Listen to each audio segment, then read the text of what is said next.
Good morning. This is Philip Koerper. This is the Philip Koerper Show, episode 72, November 21st.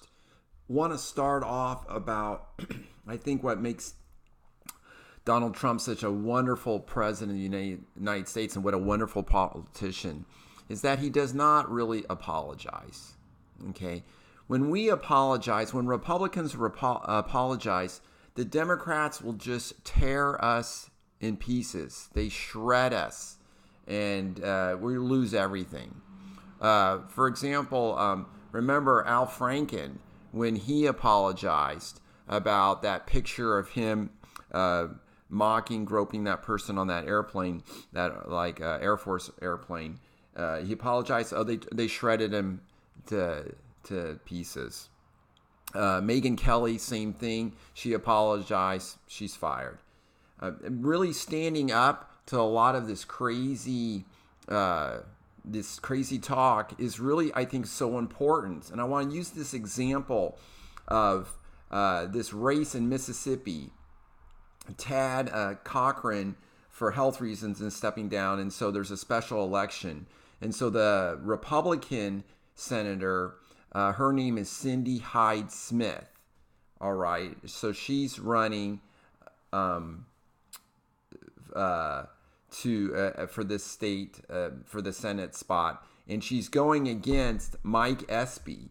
Mike Espy was in the Clinton administration, Secretary of Agriculture, and so she was apparently on November 2nd. She talked about being at a public hanging. Okay.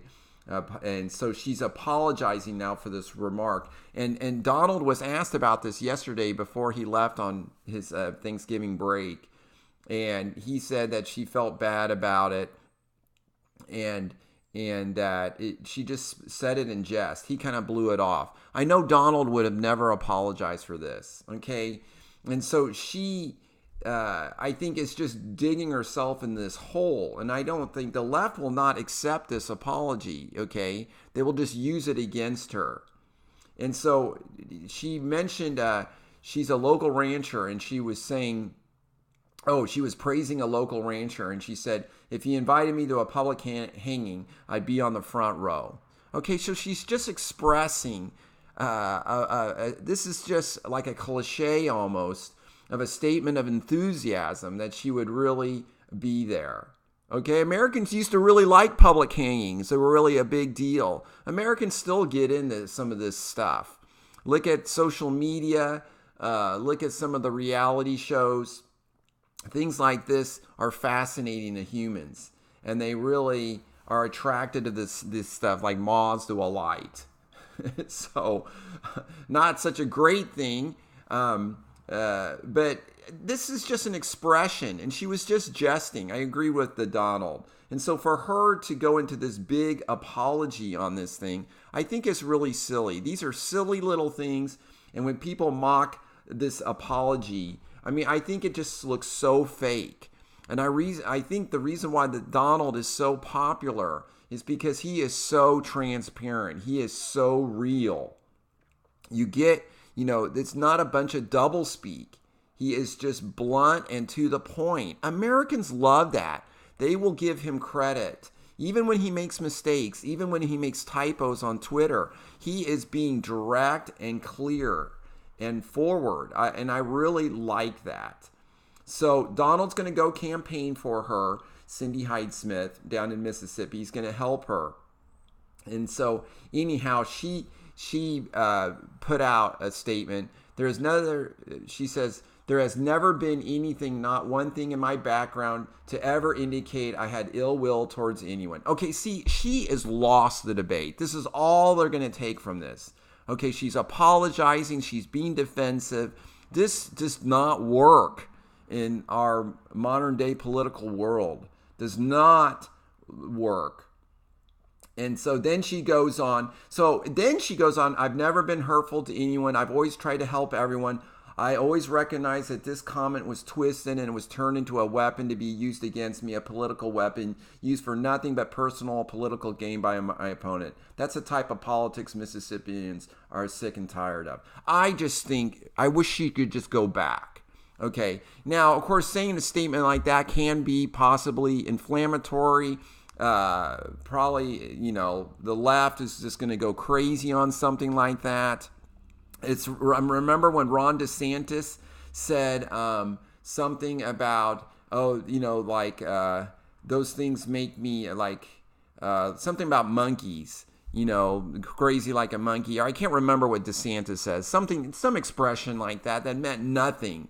And since Andrew Gillum, he was running against a black man, that they just went berserk. And Mike Espy, since he's black, they're going just totally crazy on this again. This is so dumb. This is so dumb. We're so far past some of the dark American history, okay? She was not trying to bring up some kind of racist thing. We all know that. And DeSantis wasn't either.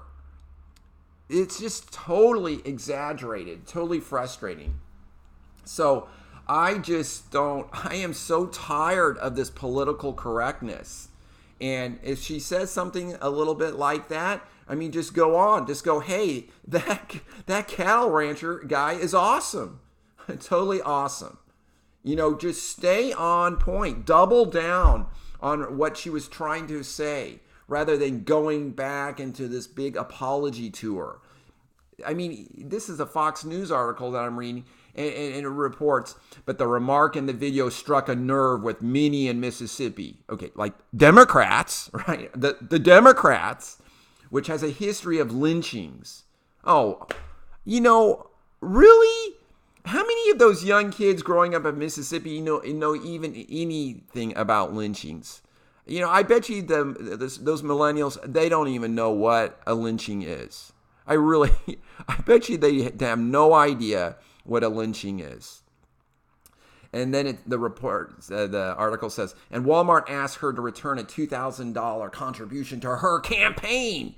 Oh my, Espy responded during the debate. No one's twisted your comments because your comments were live. It came out of your mouth. I don't know what's in your heart, but we all know what's in our mouths. It went viral in the first 3 minutes around the world. And so it's caused our state harm. It's given our state another black eye that we don't need. It's just rejuvenated those stereotypes that we don't need anymore. Oh, racism. Oh, yes. Oh, let's play the racism card. Oh, are we tired of this? You gotta be kidding me. She's right. They twist this comment into racism. Oh, they can twist. They can convert. It's like the Santa Claus, like how Santa Claus goes through the chimney, like kind of like Jello. I mean, they will twist anything into racism. It's just so absurd. And so if they run, they're just going to try to dehumanize her to the best of her ability. I mean, this is why the Democrats can't do anything now. How is Nancy Pelosi going to deal with the Donald? The Donald will deal with her. He will. Sometimes I'm a little worried. He used to be a Democrat. He will deal with the Democrats. I hope there's good deals. Usually he does good deals. But they have demonized the Donald Trump so bad, like he's Hitler.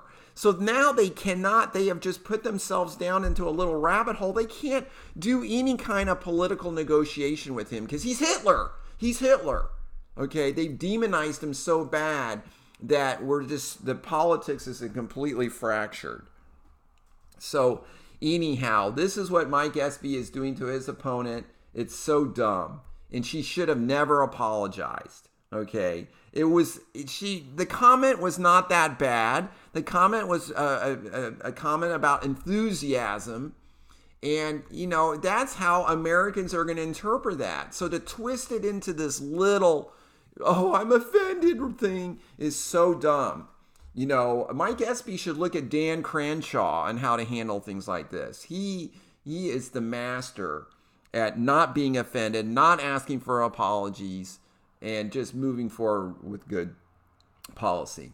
So anyhow, those are my feelings on this. I want to talk about something that was really fascinating. There's sufentanil is a synthetic opioids. Okay, so opium, we've got morphine, was invented like in the late 1800s. Great pain medicine given either by a shot, intramuscular, or intravenously. Morphine. It's a narcotic. It's an opioid. And so it blocks receptors, and I try to keep that simple, and it's a great pain medicine to give. Okay, it causes respiratory depression, meaning your breathing slows down. I mentioned that yesterday a little bit. And so sufentanil is, when I was a resident in anesthesia, it's an IV drug like fentanyl. These are synthetic opioids, so you make them synthetically. And fentanyl is a very powerful pain medicine, also like morphine. And we use it in the operating room and for surgeries all the time. It's a real clean type of drug with not a lot of side effects. Mainly, the side effect is respiratory depression. You give a lot of fentanyl, the patient will stop breathing. In the operating room, we do this on purpose. We give a lot of medicines IV. The patient stop breathing, and then we put a breathing tube in to breathe for the patient. We have control of the airway. So sufentanil is another synthetic opioid that came out 30 years ago, approximately. And so now they've got a new formulation of this, and they're selling it as Disuvia. This just got FDA approval. And so this is a statement from November 2nd.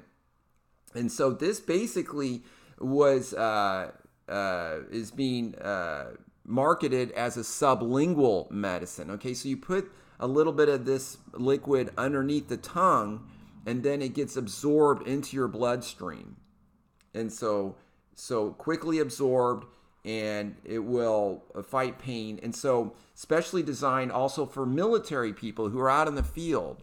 So you know the old World War II movies, they would give people a shot of morphine like in their leg, intramuscular. So this works sublingually.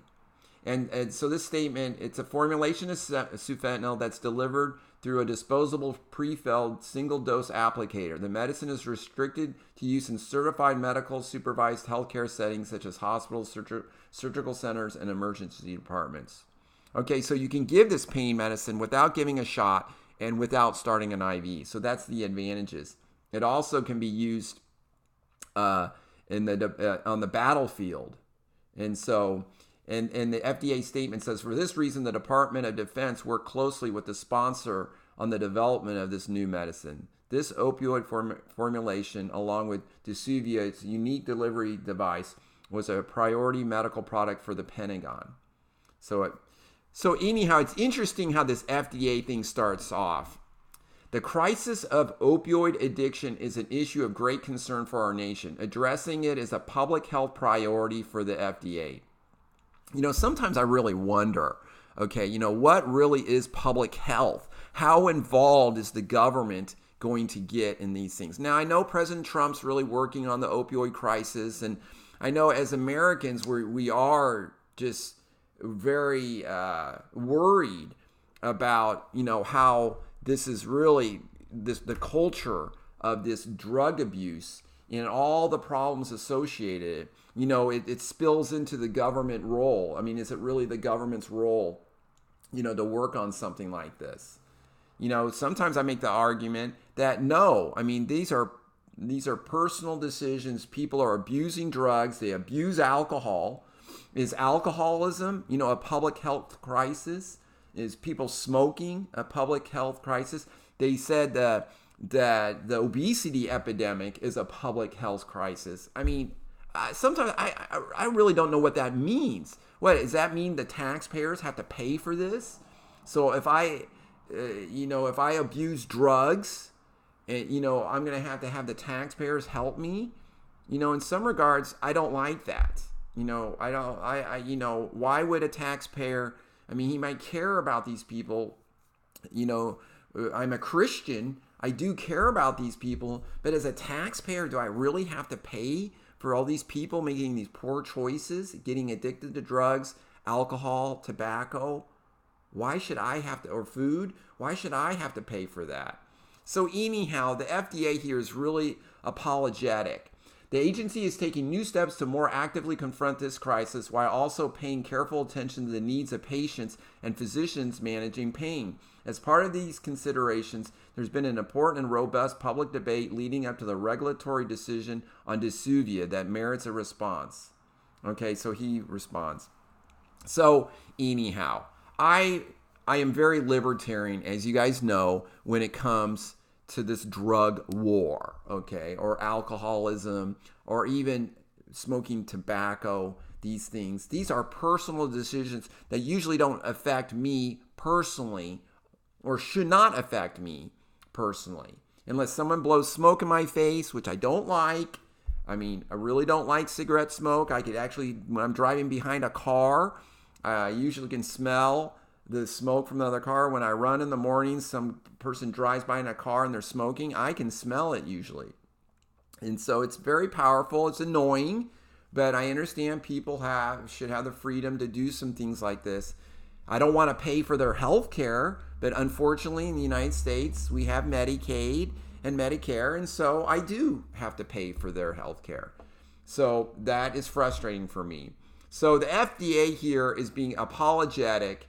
And of course, we, as an anesthesiologist, I would love to have new options on how to give patients pain medicine. Surgery is very painful, and you want your anesthesiologist to give you pain medicines to cover the pain of surgery. I had my wisdom teeth taken out, unfortunately, when I was in my 30s, young 30s, and they got infected. They pulled the teeth out, my friend did, and then the sockets got infected. It was super painful. He gave me some pain pills with opioid in it, and I took those pills, the ones with codeine in it, the ones I can tolerate, and that codeine helped a little bit with that pain, terrible pain that I had. So I'm not addicted to pain pills. I don't take them now. I took them just when I had pain. That is the proper way to administer pain medicine. And the addiction potential is very low when we take pain medicine for pain. When I was a resident, we would not give opioids to people who had non-cancer pain chronically over a long period of time. We knew there's addiction problems with opioids. We've always known this from the opium dens of centuries ago. So this is a kind of a mess that we're involved in. And when the government gets involved in these issues, it's crazy. It looks like this drug, it sounds like this is a good new drug. You know, these drug companies have been sued for people being addicted to them. I really think that's really crazy. It's like suing the alcohol companies. Well, good grief, we sue the tobacco companies for causing cancer. It's really crazy. It's a lesson, I think, to me, and reminds me of more personal responsibility. So I wanted to mention that Disuvia thing. So Michael Avenatti, now we know that his accuser claimed that he dragged her out into the public hallway, I guess, of this apartment complex, and then she had to call security, and so she has filed a report on him. Oh, Michael Avenatti, the Mr. Me Too guy, apparently, well, we'll see, but he is legally in trouble here, and so he is innocent until proven guilty. We'll give him that standard, even though that's not the standard that he wanted to use against Brett Kavanaugh, but we'll give that to him. This is interesting with these forest fires in California. The Interior Secretary, Ryan Zinke, so he is going after radical conservatives on this. And so he said that these things can be mitigated. Everyone should recognize that the density of dead and dying trees is higher, the density of trees is higher, and there's an active forest management print, and there's an active forest management principles that we should use to mitigate these devastating forest fires. He said also that lawsuit after lawsuit by, yes, the radical environmental groups that would rather burn down the entire forest than cut a single tree or thin the forest. I mean, this is true. Now, I do want to admit, I mean, we all know these forest fires happen every fall. After the summer, things get really dried out, and before winter sets in and all the rains and the moisture, the snows of winter, these forests are very dry, and these fires start every year depending if there's drought or not. And there's always cycles of drought and then too much rain. It's never just right? We either have too much rain or not enough rain. And so these forests start out. When I lived in Billings, Montana, I noticed this. The forest fires, they come, and the forest fires don't stop. They never stop until the climate, I've mentioned this, until it gets cooler and the weather changes and the rains come. That's just how it works. But there is ways with forests to harvest the trees in a way to help have forest breaks so the wildfires are not so bad. Okay. Now, the environmentalists have won on this issue. They've won on this issue, and so that is really a super bummer.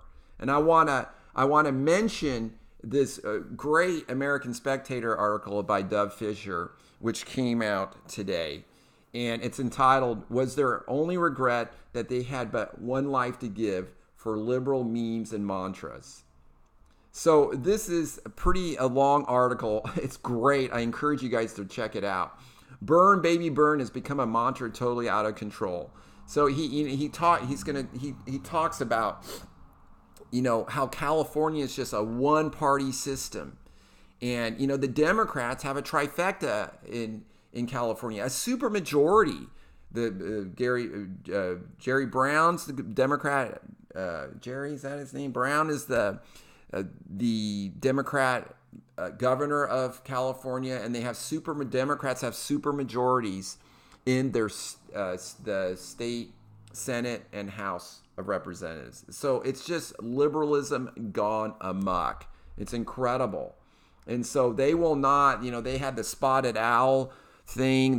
We can't chop these trees down because of the spotted owl. I mean, they had the snail darter. Remember that? I mean, there's just all kinds of crazy responses to one like little microscopic animal. Oh, Donald's tweeting. Donald's up. It's 9:16. He's up and he's tweeting. Trump imitation syndrome is going off. So anyhow, the California is just so environmentally messed up. It's just really frustrating. And he goes on and on about how you can't get any of these trees harvested. So they just sit there. These forests get totally overgrown, and then when the fires come, it's just a lot worse. He also mentions Black Lives Matters, and he's got a segment in this article, "Human Martyrs Sacrificed on the Altar of Black Lives Matters," and he talks about how this organization never really cares about Black lives. No, they just care about criticizing the police and demonizing the police and going after them, denigrating law enforcement, and to criminalize everything from the police to immigrations and customs enforcement, ICE. And so, of course, for us, as he mentions in the article, all lives matter, white lives matter, blue lives matter, lives of people of all colors. Rib-robbed conservatives are the first to declare that Latinos and Asians and Black lives matter equally as much as Caucasian lives. When any group succeeds, we all succeed. And so, but Black Lives Matters just went after, I had friends too who really, once that guy got radicalized, I guess in St. Louis, and went down to Dallas and shot up and killed all those police officers. And Barry Obama just said, "Oh no, that's just that's just a lone wolf." And the Dallas police chief complained that he was getting no support from DC, and then Obama flew down there the next day and had his big thing. No, that was the end of Black Lives Matters. Okay, Americans are not going to put up with that. People killing police officers. I'm sorry. They're not going to put up with it. Even though there's a lot of lies, and then the few bad shootings that the police have, where they are using unnecessary force and shooting unarmed people unnecessarily, and the courts decide that. I mean, these policemen they're punished for that, as they should be. That is very rare. But the black on black crime, as mentioned in this article, like in Chicago, the Black Lives Matters, they don't care about those black lives. I mean, that's the destruction to the black community. They don't care. And so he really does sum that up really nicely. So those forest fires, yes, I'm glad that we're getting some, that the Secretary of Interior is really speaking out against the mismanagement of the forests in California. It's great. Let's talk about it. It's just a horrible disaster out in Paradise, California. And then they were even trying to decide if they were going to redo the town again. Now, when you build a town in the middle of a forest, I mean, that's okay. It's like building a big, huge house right on the coast where a hurricane could hit it. I mean, this should be private money, and I hope too much public money gets involved. This is why I love NGOs and the fundraising, the nonprofits, as they've raised money for the people who are suffering in California from the forest fires. That is awesome. That is the best response, better than a government response. Michael Knowles, who I really enjoy listening to in his podcast, he tweeted out, can someone explain to me why I'm supposed to lose sleep over Saudi Arabia killing an Islamist political opponent? You know, the media continues to have a field day on the Donald on this. And I mentioned yesterday, right before Donald left on his vacation, they were asking about it. And Donald is just being so open about it. You know, Saudi Arabia, they're our allies. And this prince guy might be a little bit out of control, but Saudi Arabia is still our allies. So we want to just cancel all the contracts and stuff, and our friendship with this country that helps go after Iran. I mean, which one's worse? Saudi Arabia? Okay, that they just kill gay people in Saudi Arabia. Okay, they have these family killings of a daughter if she's like commit adultery or something. I mean, okay, are we going to be friends with Saudi Arabia or Iran? Okay, they hate each other. Which one of those countries hurts the United States more? Okay, Saudi Arabia is pretty bad, right? Most of the 9/11 attackers were from Saudi Arabia. And yet, so we've got to be careful, of course, with Saudi Arabia, but Iran is even worse. In my opinion, they're worse. And so we're using Saudi Arabia to go at Iran. And Saudi Arabia is defending Israel right now, which is very good. Very good. So anyhow, but the media is just going berserk over this Khashoggi killing. And he was a buddy of Iran. Okay. He was a buddy of the Muslim Brotherhood. He was a buddy of Osama bin Laden. Okay. So it's not, so these killings, of course, no one's going to support something like this. But, should we overreact to this? I don't think so. So anyhow, I think Michael Knowles is really spot on this. And I love it. The Donald tweeted yesterday evening, America first, all caps, exclamation point. Oh, just so great. And he's got tons of likes on this. It's so awesome. And then when I clicked on this morning, the number one comment below is Japan first as well, all caps. And then UK too. Exactly. This is what the Donald is saying. This is nationalism. Okay, what is wrong with nationalism? Whatever country you live in, you should try to make that the best place possible. Donald's trying to make United States the best place. You live in Japan, you do the same thing there. That is awesome. This is what the Donald is talking about. And I love that. And I love how that comment there on Donald, usually that's going to be a Democrat who just says something really stupid. So maybe this person is trying to be stupid, but he's getting lots of likes because Japan first as well. If you live in Japan, if you're a Japanese citizen, yes, go for it. Support your nation state. That is what Donald is talking about. I love it. I just really think that's awesome. The shooting at Chicago, let's see, in Chicago, Chicago Mercy Hospital, I believe, was awful. This lady was engaged to this guy and apparently broke it off. He came, he was mad, he wanted the ring back, and then he got a gun. He shot and killed her. He was in the hospital, okay, and a girl gets off an elevator. He shoots and kills her, and then like the police are there. He kills a police officer, and then he dies of a gunshot wound to the head, either from himself or from another police officer. I mean, this is, and apparently the ER doctor who was threatened by her old boyfriend, she was saying like, call 911, I think he's going to shoot me, or is threatening. Too bad she didn't have a gun, okay? Too bad. I mean, this is all bad, and I don't want to politicize everything. I guess this is what I'm doing. But I want to speak out about, this is awful, but too bad she couldn't defend herself. Too bad she didn't have a gun to defend herself. This is the ultimate defense tool that like women can have against men, okay? Or anyone can have, anyone for self-defense. Self-defense. I'm not allowed to carry firearms in the hospital. Okay, that's a bummer. I can't defend myself either. I work in a hospital. When I went to the University of Kansas as a medical student, that ER shooting had just happened right before I went there. That was the most locked down, secure ER in the country at the time, because the guy went in there and shot up a bunch of doctors and nurses. Okay, too bad we can't defend ourselves more often. And I had a friend who's traveling, and traveling is really hard. So you fly in an airplane, you can't carry a firearm unless you're like a law enforcement officer or FBI or something.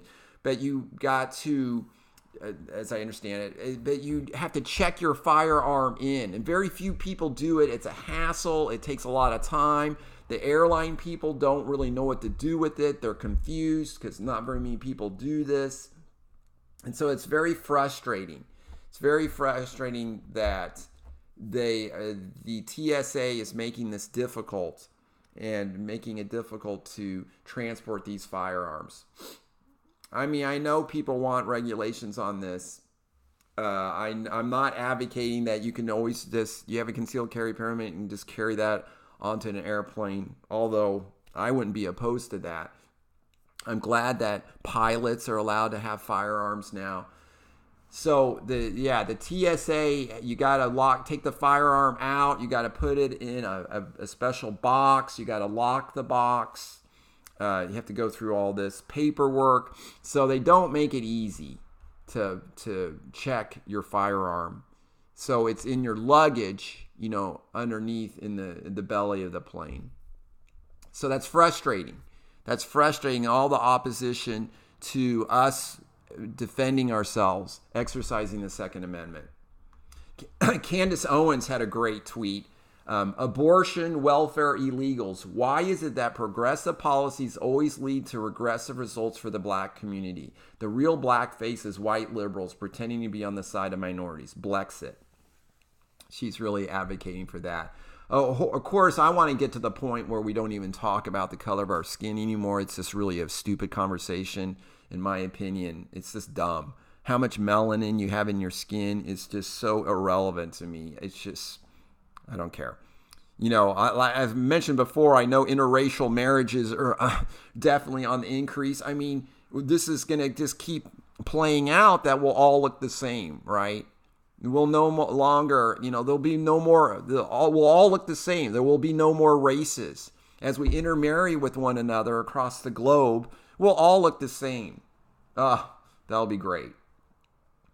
Michael Knowles responded to this Elise Drager. I have no idea who she is on Twitter, blue check. She said, people, there are more than two sexes. There are more than two genders. This is not a political statement. It's just reality. And Michael Knowles tweets, name them. Name them. Name them. This guy responded that if I had $1 for every gender, I'd have $2. There are only 2 genders, you guys. I mean, really? I'm sorry. I mean, I know some people get very offended over that. There are 2 genders. And let's close out the show talking about that. Genesis chapter 1, verse 18. And the Lord God said, "It is not good that the man should be alone. I will make him an helpmeet for him." And out of the ground the Lord God formed every beast of the field and every fowl of the earth, and brought them unto Adam to see what he could call them. And whatsoever Adam called every living creature, that was the name thereof. And Adam gave names to all cattle, and to the fowl of the earth, and to every beast of the field. But for Adam there was not found an helpmeet for him. And the Lord God caused a deep sleep to fall upon Adam. Oh, this is the first anesthetic given here. And he slept and took one of his ribs. See, surgery. See, that there was an anesthesiologist there. That's good. And closed up the flesh instead thereof. And the rib which the Lord God had taken from man made he a woman, and brought her unto the man. And Adam said, "This is now bones of my bones and flesh of my flesh, and she shall be called woman, because she was taken out of man. Therefore shall a man leave his father and his mother, and shall cleave unto his wife, and they shall be one flesh. And they were both naked, the man and his wife, and were not ashamed." Oh yeah, see, notice how there's man. The word man is in woman. So I'm sure the leftists are going to freak out over that soon. We're not going to be able to use woman anymore. What is that? Personhood? Or what did the Canadian Trudeau? Then he didn't want to. There's some word that he, like manhood or something, that had the word man in it, and he didn't want to use that anymore. He wants to use personhood. Anyhow, this political correctness must come to an end. And I love how God is talks about Adam and Eve, man and woman. You guys have a great day. Subscribe on iTunes or SoundCloud, or go to my website, philkoerper.com, to listen to my podcasts. And this is Philip Koerper, The Philip Koerper Show, copyright 2018. Have a great day, you guys. See ya. Bye-bye.